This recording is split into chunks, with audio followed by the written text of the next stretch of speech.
누가복음 11장. 예수께서 어떤 곳에서 기도하고 계셨는데 기도를 마치셨을 때 그의 제자들 가운데 한 사람이 그에게 말하였다. 주님, 요한이 자기 제자들에게 기도하는 것을 가르쳐 준 것과 같이 우리에게도 그것을 가르쳐 주십시오. 예수께서 그들에게 말씀하셨다. 너희는 기도할 때 이렇게 말하여라. 아버지, 그 이름을 거룩하게 하여 주시고 그 나라를 오게 하여 주십시오. 날마다 우리에게 필요한 양식을 내려 주십시오. 우리의 죄를 용서하여 주십시오. 우리에게 빚진 모든 사람을 우리가 용서합니다. 우리를 시험에 들지 않게 하여 주십시오. 예수께서 그들에게 말씀하셨다. 너희 가운데 누구에게 친구가 있다고 하자. 그가 밤중에 그 친구에게 찾아가서 그에게 말하기를, 여보게, 내게 빵 3개를 구워주게. 내 친구가 여행 중에 내게 왔는데 그에게 내놓을 것이 없어서 그러네 할 때 그 사람이 안에서 대답하기를, 나를 괴롭히지 말게. 문은 이미 닫혔고 아이들과 나는 잠자리에 누웠네. 내가 지금 일어나서 자네의 청을 들어줄 수 없네 하겠느냐. 내가 너희에게 말한다. 그 사람의 친구라는 이유로는 그가 일어나서 청을 들어주지 않을지라도 그가 졸라대는 것 때문에는 일어나서 필요한 만큼 줄 것이다. 내가 너희에게 말한다. 구하여라. 그리하면 너희에게 주실 것이다. 찾아라. 그리하면 찾을 것이다. 문을 두드려라. 그리하면 너희에게 열어주실 것이다. 구하는 사람마다 받을 것이요. 찾는 사람마다 찾을 것이요. 문을 두드리는 사람에게 열어주실 것이다. 너희 가운데 아버지가 된 사람으로서 아들이 생선을 달라고 하는데 생선 대신에 뱀을 줄 사람이 어디 있으며 달걀을 달라고 하는데 전갈을 줄 사람이 어디에 있겠느냐. 너희가 악할지라도 너희 자녀에게 좋은 것들을 줄 알거든. 하물며 하늘에 계신 아버지께서야 구하는 사람에게 성령을 주시지 않겠느냐. 예수께서 귀신을 하나 내쫓으셨는데 그것은 벙어리 귀신이었다. 그 귀신이 나가니 말 못하는 사람이 말을 하게 되었다. 그래서 무리가 놀랐다. 그들 가운데서 더러는 이렇게 말하였다. 그가 귀신들의 두목인 바알세불의 힘을 빌어서 귀신을 내쫓는다. 또 다른 사람들은 예수를 시험하여 하늘에서 내리는 표징을 보여달라고 그에게 요구하였다. 그러나 예수께서는 그들의 생각을 아시고서 이렇게 말씀하셨다. 어느 나라든지 갈라져서 서로 싸우면 망하고 또 가정도 서로 싸우면 무너진다. 그러니 사탄이 갈라져서 서로 싸우면 그 나라가 어떻게 서 있겠느냐. 너희는 내가 바알세불을 힘입어 귀신을 내쫓는다고 하는데 내가 바알세불을 힘입어 귀신을 내쫓는다면 너희의 추종자들은 누구를 힘입어 귀신을 내쫓는다는 말이냐. 그러므로 그들이야말로 너희의 재판관이 될 것이다. 그러나 내가 하나님의 능력을 힘입어 귀신들을 내쫓으면 하나님 나라가 너희에게 이미 온 것이다. 힘센 사람이 완전히 무장하고 자기 집을 지키고 있는 동안에는 그의 소유는 안전하다. 그러나 그보다 더 힘센 사람이 달려들어서 그를 이기면 그가 의지하는 무장을 모두 해제시키고 자기가 노력한 것을 나누어 준다. 나와 함께 하지 않는 사람은 나를 반대하는 사람이요. 나와 함께 모으지 않는 사람은 해치는 사람이다.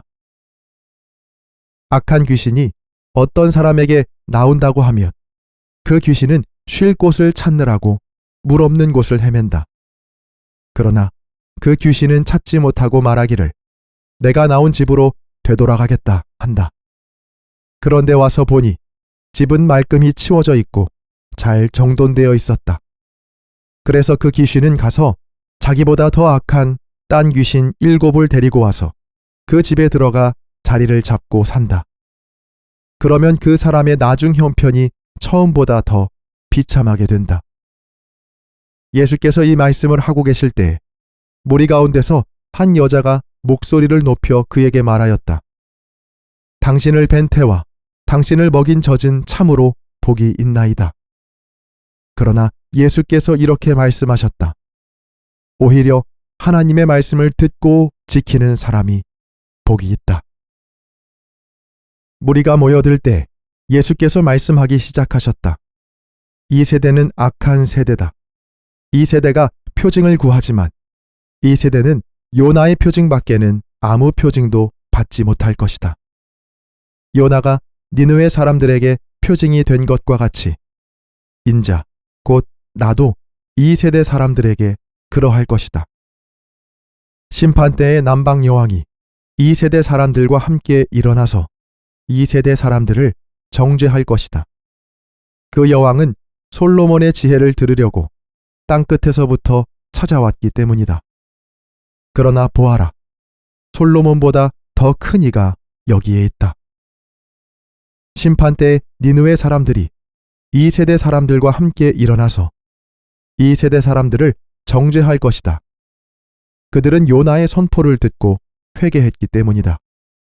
그러나 보아라, 요나보다 더 큰 이가 여기에 있다.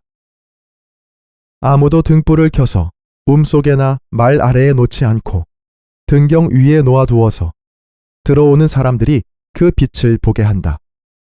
내 눈은 몸의 등불이다. 내 눈이 성하면 내 온 몸도 밝을 것이요. 내 눈이 성하지 못하면 내 몸도 어두울 것이다. 그러므로 내 속에 있는 빛이 어둡지 않은지 살펴보아라. 내 온 몸이 밝아서 어두운 부분이 하나도 없으면 마치 등불이 그 빛으로 너를 환하게 비출 때와 같이 내 몸은 온전히 밝을 것이다. 예수께서 말씀하실 때 바리새파 사람 하나가 자기 집에서 잡수시기를 청하니 예수께서 들어가서 앉으셨다. 그런데 그 바리새파 사람은 예수가 잡수시기 전에 먼저 손을 씻지 않으신 것을 보고 이상히 여겼다. 그러나 주님께서는 그에게 말씀하셨다. 지금 너희 바리새파 사람들은 잔과 접시의 겉은 깨끗하게 하지만 너희 속에는 탐욕과 악독이 가득하다. 어리석은 사람들아, 겉을 만드신 분이 속도 만들지 아니하셨느냐? 그 속에 있는 것으로 자선을 베풀어라. 그리하면 모든 것이 너희에게 깨끗해질 것이다. 너희 바리새파 사람들에게 화가 있다. 너희는 박하와 운향과 온갖 채소의 11조는 바치면서 정의와 하나님께 대한 사랑은 소홀히 한다. 그런 것들도 반드시 행해야 하지만 이런 것들도 소홀히 하지 않았어야 하였다. 너희 바리새파 사람들에게 화가 있다. 너희는 회당에서 높은 자리에 앉기를 좋아하고 장터에서 인사받기를 좋아한다. 너희에게 화가 있다. 너희는 드러나지 않게 만든 무덤과 같아서 사람들이 그 위를 밟고 다니면서도 그것이 무덤인지를 알지 못한다. 율법교사 가운데 어떤 사람이 예수께 말하였다. 선생님, 선생님이 이렇게 말씀하시면 우리까지도 모욕하시는 것입니다. 예수께서 말씀하셨다. 그렇다. 너희 율법교사들에게도 화가 있다. 너희는 지기 어려운 짐을 사람들에게 지우면서 너희 자신은 손가락 하나도 그 짐에 대려고 하지 않는다. 너희에게 화가 있다. 너희는 너희 조상들이 죽인 예언자들의 무덤을 세운다. 그렇게 함으로써 너희는 너희 조상들이 저지른 소행을 증언하며 찬동하는 것이다. 너희의 조상들은 예언자들을 죽였는데 너희는 그들의 무덤을 세우기 때문이다. 그러므로 하나님의 지혜도 말하기를 내가 예언자들과 사도들을 그들에게 보내겠는데 그들은 그 가운데서 더러는 죽이고 더러는 박해할 것이다 하였다. 창세 이래로 흘린 모든 예언자들의 피의 대가를 이 세대에게 요구할 것이다.